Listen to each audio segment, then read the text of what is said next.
Hey everybody, what's going on? We're going to talk about a pretty cool tech in the game. I saw it for the first time a few weeks ago. I don't remember exactly how long, 3 weeks ago in an airship war defense. And I thought it was really cool, and it's become pretty popular now. A lot of people are using it. So I thought we would talk about it today for anybody that maybe hasn't heard of it. We'll talk about utilizing it as well as how to approach it if you see it on a defense. And that tech is Water Mercenary Mother with Tree Bear. And the reason that this is so interesting is that Tree Bear puts himself to sleep at the beginning of the fight. I don't know why I clicked that. At the start of battle or at the end of the turn, he puts himself to sleep. When an ally of Water Mercenary Mothers gets an ability effect, she removes all debuffs from herself, grants herself 2 turns of defense up, grants another ally defense up, and then immediately takes a turn. So when you put these two on a team together, she gets to go before anyone else. She surpasses everything else. She'll go before a tree barbarian. She goes before anyone. And one thing I've noticed, if there's a Water Mercenary Mother and a Tree Bear defense, and you bring a Water Mercenary Mother and a Tree Bear, I can't imagine that the speed matters, but I went first, and then she didn't get to go. So somehow that cancels it out, which I thought was interesting. Now, again, I don't know if mine was faster. I have no speed on mine, so I hard to imagine that mine's faster, but that's something worth testing. I'd have to test a little more to have a definitive answer on if that's always the way it goes, or maybe they only had plus 22 speed on theirs. But either way, it's a pretty cool tech, right? It gives her a turn, and she can hit pretty hard. One of the problems I run into, or that I was running into in Arena, was I use Fire Dr. Evil as one of my main damage dealers in my cleave. So if I was trying to cleave that team, she gets a turn. You can get her hitting pretty hard, and she can hit hard enough to snipe most fire nukers. So my Fire Dr. Evil was getting sniped at the beginning of the fight, which means I didn't have enough firepower in most cases to win the fight. Sometimes my Dark Music Queen would be able to clean things up, but either way, it's a great interrupter. And if you're using it offensively, you can really get creative with the way that you approach it and who you go after. So let's jump into Arena real quick. I might have to do a refill, but it'll be fine. Let's find an actual team, though. One that'll be a good candidate to talk about. So like here, never mind. That's a little bit of a... that's some level 40s and stuff in there. Here's a couple of fire units. This fight's going to take a while, though, with the team that I like to take. My usual team is this. I really like this. But sometimes I like to swap in my tree twin, because ever since I made the video about him, even I'm using him constantly. He is becoming one of my. He's in like my top 3 right now. I'm having so much fun with this unit.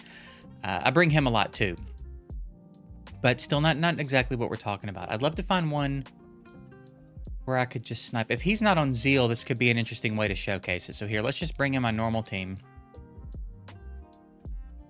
And this will give you an idea of what we're talking about. Obviously, this is not going to be a super difficult team, but if he's not on Zeal, now we get to interrupt. We get to lock him down. Or just one-shot him, which is not going to happen most of the time with Fire Man-at-Arms. But that's the idea. If there's only one fire unit, especially, that's not Fire Nurse, because she's just going to cleanse it, right? It's a little harder to do to Fire Nurse, or Fire Hog Chef, but if there's a defense with like a scary fire unit, and you think they might not be on Zeal, it's a good opportunity to come in and snipe them and taunt them and break up the flow of the defense. If they are on Zeal, her A1 does have buff removal. It's not going to be super reliable, but if things go perfectly, she will strip a buff and stun. So that could also be really nice, but again, you're gambling a little bit. She can be particularly nice on against teams that have a fire specialist as well, because again, you get to go before her. So if they don't have fire specialist on their defense, if they don't have Zeal on their fire specialist, you get to come in and taunt her for the first turn, which again is just an annoying interruption, right? So I thought we would take a look at another example. I think here's one on defense. Let's talk about how to counter it when you see it. And then we'll talk a little bit more about like her build and stuff, but we've talked about like things to look out for if you are going to use this tech.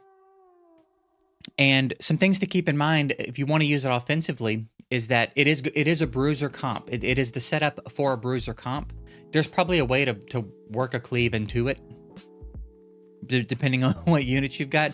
But generally speaking, Bear and Merc Mother is going to be a bruiser style comp, which means you're going to be in for some slightly longer fights, which means you're going to need some sustain. Okay, so one of the things to look out for when it's on a defense is, did they give the team any sustain?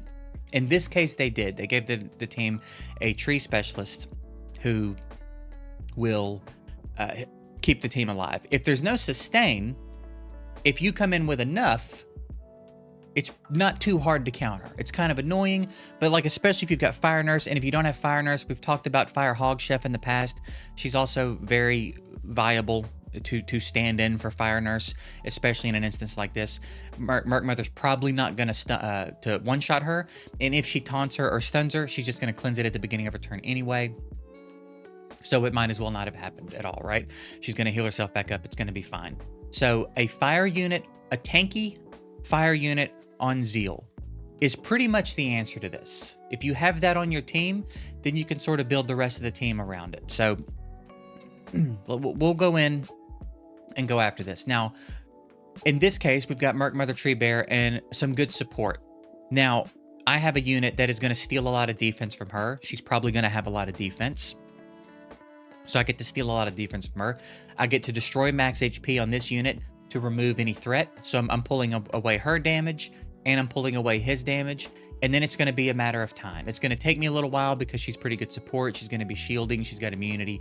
She's got some annoying things going on. But once I remove the threat and they can't kill me anymore, we're good to go, okay?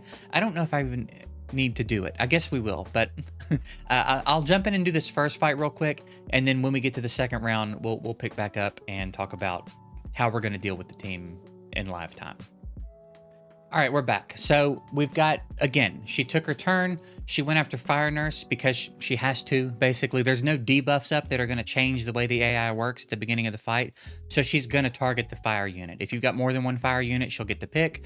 But if you've only got one, she's going to go after the fire unit.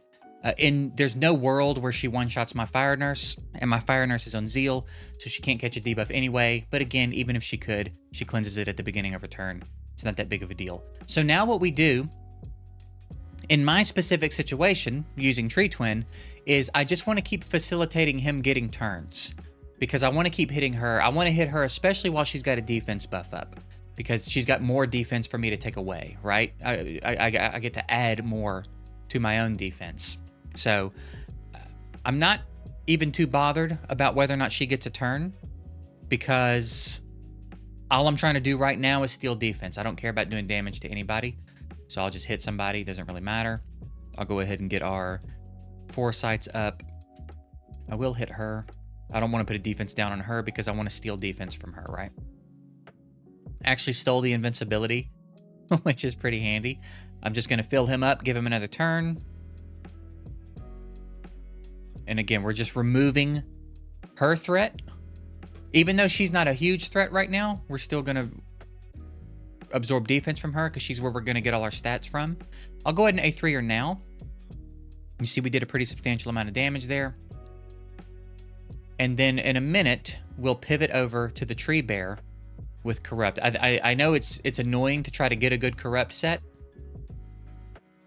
but Corrupt is so useful on a unit, especially a unit like Tree Twin, for dealing with these bears. Because you can end up in a situation where, you know, the bear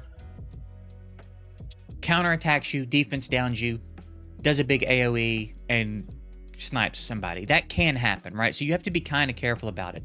But if you've got someone on Corrupt and you're not in any real danger of being one-shotted, then over time, again, every time you hit him, you remove his threat a little bit. I'm actually just going to pivot over and start going after him now. Because again, I don't think we're in any real danger here. I don't think he hits hard enough to kill either of my supports. We have to break through that shield. And then we'll start chipping away in his max HP. But that's basically, there's no real reason to even watch the rest of the fight. That's basically the idea of dealing with that. So if you're seeing that, and even in Arena, it's kind of the same principle. If you've got one fire unit, and everybody has Fire Hog Chef. I know not everybody has Fire Nurse, but everybody's got Fire Hog Chef. So she can be your answer to what you're seeing, right? The Tree Bear, the Tree Bear is of no threat to your Fire Hog Chef, and your Merc Mother is really no big deal, right? She's not going to one-shot her. She doesn't really matter if she puts debuffs on her because she's going to cleanse them. And then you've got a whole rest of your team to build around. So like a good fire unit in Zeal, a decent bruiser, and even one corrupt set, as long as they can't get sniped, it doesn't matter how long it takes. It just matters that it happens over time. So even just one decent corrupt set across the whole team, and then enough support that your corrupt unit isn't going to die.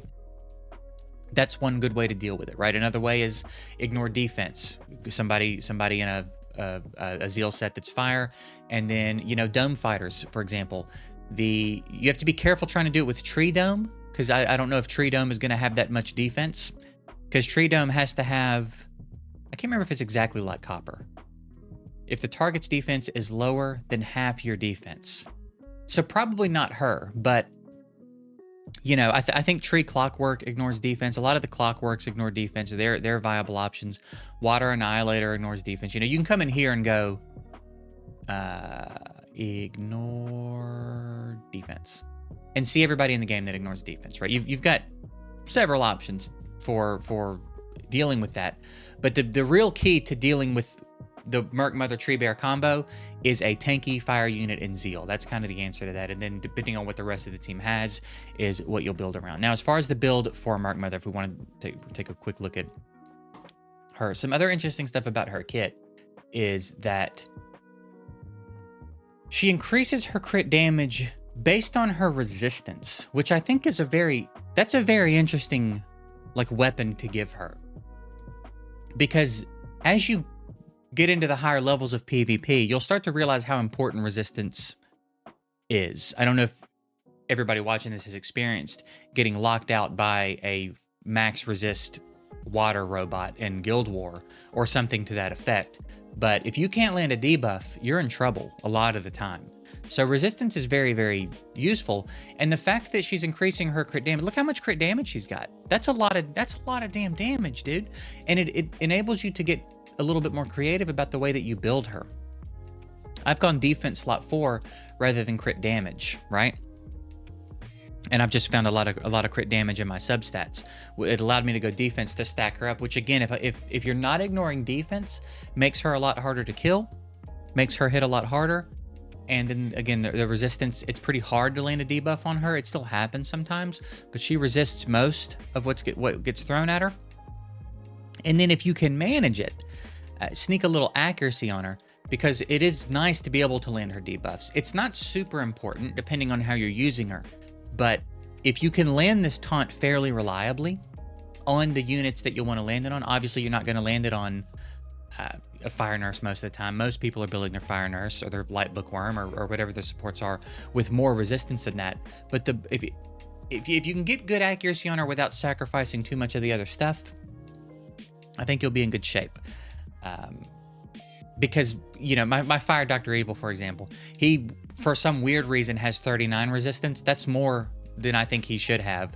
It's probably just happenstance, you know what I mean? He just happens to have a few resistance rolls on a couple of random pieces of gear. And I've leveled up a couple of towers, but most of the time the nukers and stuff like that aren't going to have much resistance. So in my experience, this has been enough. I don't see her get resisted very much at around 50. But more probably wouldn't hurt in the higher levels as you continue to climb. But yeah, she's just a really cool unit. Very straightforward. Kind of seems complicated till you start using her, and then she's really simple, especially paired with Tree Bear. You don't have to pair her with Tree Bear to be good, but if you like that first turn, interrupt the flow of the enemy team type vibe, pretty cool little combo. And then again, mine doesn't need any speed. Mine hasn't needed any speed. I have not, for 1 second, ever felt like she was hurting because she didn't have speed. And if you skill her up, you get 3 turns here, which, again, with Tree Bear, that'll come around pretty frequently. And then if you're going against specialist teams, you know what I mean? 3 turns really isn't so bad, even if she's kind of slow. 6 turns is rough. 6 turns is like you're pretty much only using her for the initiation. But once you get her skilled up, I've had quite a few battles where this pops off several times. And it's just a good way to interrupt whatever the other team is trying to get going, you know what I mean? And then to boot, she's got a resistance, which is also, in effect, a crit damage lead for her as well. I don't even think crit damage leads exist. I don't think they do anyway, off the top of my head. But she's basically got a resistance and crit damage lead for herself. So just a really cool unit, and that's a really cool tech with her. And I could see where it would be pretty intimidating and throw a lot of people off. But again, you get a good tanky unit in Zeal that's fire, and then build an effective team around them depending on what you're facing. You should be fine. It's really not as hard to counter as it seems like it would be. So that's it. I hope this put that on everybody's radar and made everybody feel a little bit more comfortable when they see it in defenses. So we'll go ahead and wrap this one up here.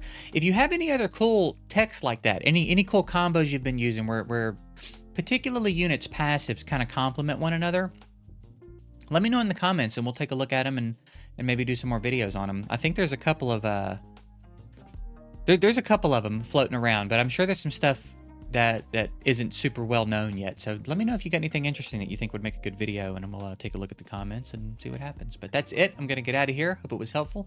Appreciate you guys. I'll see you later.